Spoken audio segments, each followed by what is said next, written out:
Hey everybody, it's your boy, Edwardo Jackson, CEO, founder, creator of the Cinema Draft and DraftStream game. So pleased and proud to announce we have a new champion! Henner YYZ. Once again, Canada is in the house. He made the late charge that, I might add, I somewhat predicted with the strong performance of the Val last night. I actually watched the first episode, although it triggered a few near flashbacks. There's a lot of cult-like culture when it comes to sales, as well as, I guess, actual cults. It's interesting. It's very overproduced, but it's interesting. I'm watching it, and apparently so is the rest of America, because it's 8.4 single-handedly vaulted Henner YYZ from the top third of the pack to the top of the pack with $1,700 to spare. Coming in second, the all-time Cinema Draft money winner, the homie Gamble 24x7 with 1253.35, and for the second week in a row, third week maybe, Jaybird is shut out of the monies. What's up with the monies, Jaybird? No second, no low ball. You gotta step up your game. You got some more Canadian competition in here. All right, so let's take a look at the perfect call sheet to see what we could and should have done. And this is another 8-1-1 week. I would be a little concerned if it weren't for the fact that it just seems like, well, number one, this was a down week. We were below average, as you can see. We did eventually get 1, 2, 3 titles over 100. And then maybe a handful. I mean, I guess it was kind of spread out a little bit. And I think in weeks where we see it spread out, I mean, yes, the concentration of high-scoring titles is always a weekly phenomenon. But if the points are a little bit more spread out, if you got a lot more 90s and high 80s, then and they're all high scores, then that's when you get above the season average. In this case, being below the average seems like a lot of the titles under, say, I don't know, 85 points are all kind of clustered. Usually we'll have like some sort of, the Pale Door takes the cake this week for being the lowest scorer. It wasn't even close. Look at that, 27 from audiences and 4.2. I mean, that's not a winning recipe in this game. So the fact that it took 5 titles to make up the perfect call sheet means that the scores were fairly distributed this week. And so when that's the case, you're going to see an 8 headliner, 1 co-star, 1 day player construction. So it may be different with this week's, and we'll get to that talent pool shortly. But this isn't a function of the earliest parts of this game where the only way to win was an 8-1-1. You can get creative because the perfect call sheet will continue to be creative in the future as well. All right, Henner, what up? See this number 1 call sheet. So he had an 8-1-1 with a 3-pack of Love in the Time of Corona, the headliner stack of Lucifer, pricey, but it paid off. A co-star from Random Acts of Violence, which actually little overvalued, and then a headliner stack of the 24th and a headliner stack of the Vow. The Vow is where he got tremendous value, and for those who are fairly new to the game, what we mean by value, quite simply, is just points per $1,000 in budget. The way you calculate it, at least the way I calculate it, is basically what you're aiming for is 9.7. We've kind of figured out that that's the minimum you want to shoot for when it comes to value. 9.7 points for your total score. When it comes to The bonuses and stuff, you know, that'll always escalate and take you higher. But if you're aiming for, you know, 9.7 points per thousand, then you're in pretty good shape. That's basically a 97 score right here. So, for example, in Henner's, so for example, I mean, all these points per average per thousand are higher than 9.7 unless you're aiming for the low ball. Generally, that's because it takes into account. Actually, I take that back. You want an average of 9.7 minimum when you're putting up your call sheets, because you know that, and that includes your totals, your bonus score as well. So, for example, his 13.0 means he was getting 13 points per $1,000 he spent, which did lead the value charts this week. And so when I say that he got tremendous value out of the vow, you basically take the 146.51 and divide that by 9. You cut off the zeros for your thousands. And then he got 16 points of value in his headliner alone. And that's cooking with gas right there. And similar to the 24, 7,700, even if you just go by the baseline 89.60 divided by 7.7, you get 11.6 points of value. I mean, you know, just value all over the place. So, good stuff. Good stuff. Looks like we're having some technical difficulties. Hopefully, it did not affect the show.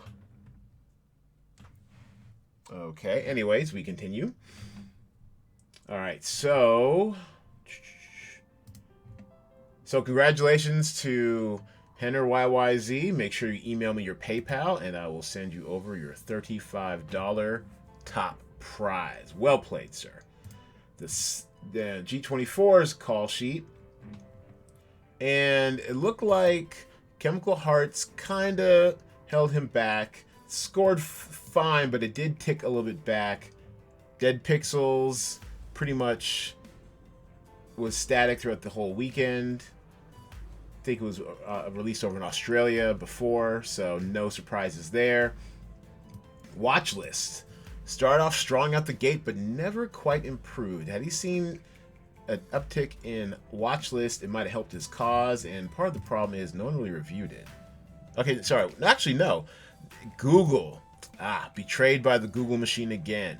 So while the critics were high on it, and IMDb was high on it, for some reason, the world's largest information machine ever known to man, humankind, could not get enough people together to register a score for it. So that turned out to be the fly in the ointment. Well played, sir. Well done. And we'll just, you know, none of my call sheets are worth any mention. They were all kind of haphazard and terrible. I mean, yeah, just bad. That's what you get for not doing the research before you do your call sheet. So don't be like me. Do the research. All right. And then Jaybird just missed with a 3-pack of Tesla. That's really supposed to be how you say the name, Tesla. Although, if you're talking about the car company, it's Tesla, but whatever. The 3-pack of Tesla, headliner from Lucifer. If he'd only figured out a way to shoehorn in both headliners from Lucifer, might have been a different ballgame. Find Me in Paris was fine, although pretty much overvalued.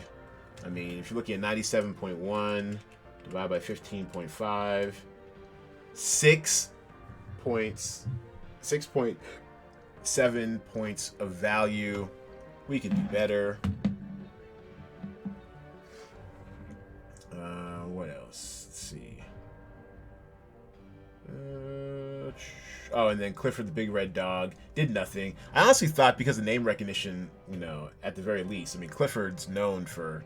I mean, I've been hearing about. I used to read Clifford as a kid, like a toddler. So you'd think it would have scored higher, but maybe nostalgia's not all it's cracked up to be.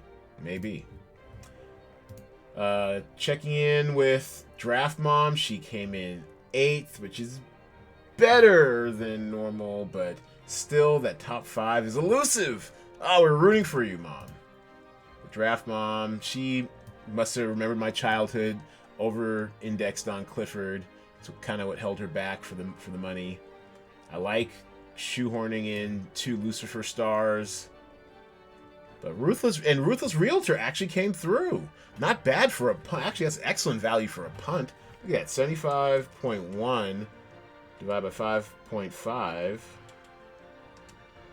is 13.6566 in value. So well played. Way to mine your punts. Probably the best punt out there you could have played. Just Hoops. Now, Hoops made a bit of a comeback. It was trailing beyond, underneath default value of 69.5 and barely squeaked over to 69.6. But Hoops, not quite sure why he settled on that early, Mom, but it was a loser. Otherwise, your call sheet is okay. Better luck next time. She tries so hard, y'all. I really wanted to at least get top 5 one of these days. And the low ball. Here's the low ball perfect call sheet. And it's a day player trifecta of Dark Forces. 1 day player in Hoops, mostly to make up the salary in 12,000. And then all the Pale Door you can handle. What's that? 6-pack of the Pale Door. Nice. So that is that. Oh, and actually, let's see. Jaybird kind of got close-ish, but G24, so nice. He gets to get paid twice. Scoops the $10 lowball bonus to add to his $15 second place finish. And in this, he has an optimal stack of Singletown, 3-pack of the Pale Door, and a 3-pack of Random Acts of Violence. So not bad. 685.49. That's about 50 points off the perfect lowball call sheet. We have yet to have a perfect lowball call sheet. But if anyone were to get there, I'd put my money on G24, the homie, already the proud winner of a $25 perfect call sheet bonus. One of these days, maybe he'll get the lowball call sheet. But I'm sure we'll probably be pointing and clicking by then, and not on these awful spreadsheets. So, speaking of awful spreadsheets, let's move on to this week's talent pool. Alright, so 20 hot ones and a rule change for you. And I will reiterate this in the newsletter this week. But in your call sheet, for those of you who do bother to do tiebreakers, I'm telling you, just get in the habit of doing it now. You will not be able to submit a call sheet when the web app is running within a few weeks from now, unless you fill out a tiebreaker. So get used to it, fam. All right. Instead of going RT critics, we're doing MC, Metacritic's critic score, to be your guess, because as I'm sure some of the more astute have noticed, every week, like clockwork, the highest Rotten Tomatoes critic score is always 100%. There's always like one title out there that gets like 4 or 5 reviews and that's it, and they just all love it. Especially since we've expanded to 20 titles, and honestly, once we're all the way live on web app, it'll probably be closer to 25, 30 titles. So yes, your work will be cut out for you. Kind of like when you're playing, what is it, a full slate on the NBA in DraftKings, or a full night in Major League Baseball, or God forbid, week 1 of the NFL football slate when everybody's playing. That's a lot of research. But anyways, now instead of going to Rotten Tomatoes, we are going to Metacritic, because it's just too predictable. IMDb user scores have been fine, but Metacritic need to shake it up. Now, and keep in mind, Metacritic, and actually, we'll take a look at the master score list here, which, as always, you can find on the scoring tab. Click right there, all right? In the master score list,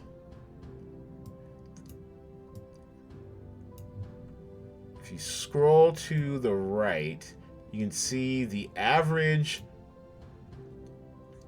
RT audience score. Oh no, I'm sorry. That's old school. For those who are new, the first maybe month or so, I think we were using Rotten Tomatoes audience scores until those became too infrequent, and we switched over to the more reliable Google user score. Here we go. The RT critic score on average, and we have good data now. We've got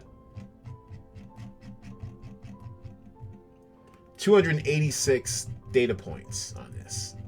The average Rotten Tomatoes critic score is 65.59, whereas the Metacritic's critic score on average is 63.85. There's some haters. So keep in mind that they tend to score down. 90s are pretty rare in the way they do their scoring system, so keep that in mind when formulating your new tiebreakers. All right? Metacritic. Get with it. So, 20 fresh ones, some documentaries, Tyler Perry, Lord help us, is it come to play? Trinkets, a delightful teenage dramedy, really. It says drama, it's more, well, yeah, I guess it's a drama. It's not that funny. Set in Portland, 3 kind of outcast kids kind of band together through their mutual... through a self-help group, or not self-help group. I guess Shoplifters Anonymous. That's what it is. They're all semi-professional shoplifters. So it's interesting. You usually don't see teenagers, and of course all these young women are probably over 20, but you usually don't see teenagers being focused on through the lens of shoplifting. Usually it's treated as like a youthful indiscretion, whereas these guys are hardcore shoplifters. Like, they steal for the thrill, not because they need to eat or something. So that's of interest, and I liked it. See, rated 8. Its first season, and it's coming back for a rare second season, final season, a twofer, kind of like Vice Principals, that one time, that Danny McBride show. All right, anyway, so Trinkets is in the house. Bill and Ted Face the Music on video on demand. I guess the third in the Bill and Ted franchise. I mean, what did they take? 30 years off? I honestly don't remember much anything of the first two except the phone booth, the time-traveling phone booth. That's all I remember. But it's got a stacked cast. Definitely has name recognition. And some people are, mostly my age. I won't lie, us middle-aged guys and girls are probably looking forward to seeing their old friends Bill and Ted. And honestly, this is the Bill and Ted, the original Bill and Ted, was kind of what made Keanu Reeves a star back in the 80s. What else is of interest? Well, let's just take a look at the talent pool. Let's go by salary. So salary-wise, most expensive is going to be Bill and Ted. Then Get Duped, a movie which I think has been out since 2019 that's coming to Prime. So you already have some starter data for you. And also Prime tends to do pretty well. I think we've averaged in the past Amazon Prime titles. I mean, they're not quite Apple TV Plus or Hulu when it comes to taste, but they're up there. So that's going to cost you $16,400 for Eddie Izzard and Kate Dickey as the headliners. Some anime in the house. And this might be as aggressively priced as we ever make anime. We've only had, I think, a couple of anime titles in the past, so not a whole lot to go on, but it's already got some data out there, so do your homework. Unlike your boy this past weekend, did not do my homework, threw in a half-assed call sheet, and got half-assed results. So do your homework on this one and slot it accordingly. Pure, I think, has room to grow. Now, I guess it's already been released over in England, but I think once American audiences get a hold of it, maybe not so much on IMDb, because over 1,000 is a pretty good sample size, but maybe in Google user or or Rotten Tomatoes covers it or what have you, I think it has a shot to really improve. I mean, it's, you know, I saw the trailer. Basically, this young woman living in London, you know, not quite Sex and the City style. It's kind of just her, but she is obsessed with thoughts about sex. That seems to be like an easy sell, especially for HBO Max. So probably be some cheeky British nudity, you know. So, you know, get in there. It's probably gonna do pretty well. And what else should we look out for? Altogether now is a bit of a wild card. No information out on it, as is the case with most Netflix titles. Haven't seen any early advanced reviews. Maybe some will start breaking Wednesday or Thursday night.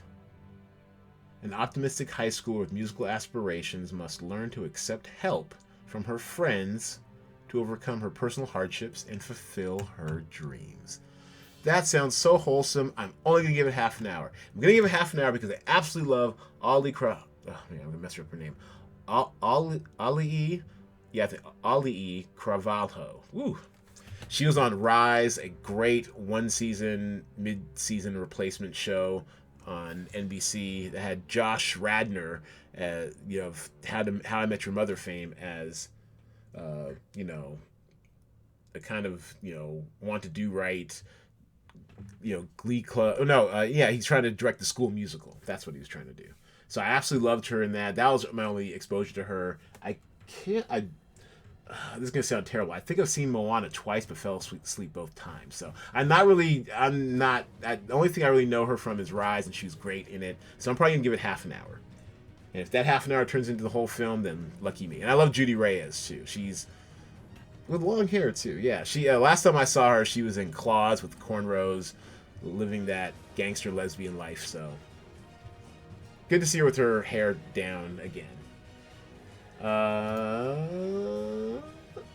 And I guess the last wild card I want to go over real quick is In the Cut. Somehow, this sucker's been on for 6 seasons. This is the 6th season coming out. 6.3. It's on the Bounce Network. What the hell is the Bounce Network? Well, I guess we're all going to find out, because this may be in the mix at a attractively priced $9,500 for a headliner. Yeah. Just different. So that might be a hidden gem. But yeah, so make sure you check out the new talent pool. Join us again for this week's games. Call sheets, 3 max, please, are due. 6 p.m. Pacific time, Thursday night. And we'll be back here with the call sheet review and the weekend preview after game has locked sometime within a few hours after. Thanks for playing, everybody. Congratulations to our winners. And I'll see you here on Thursday.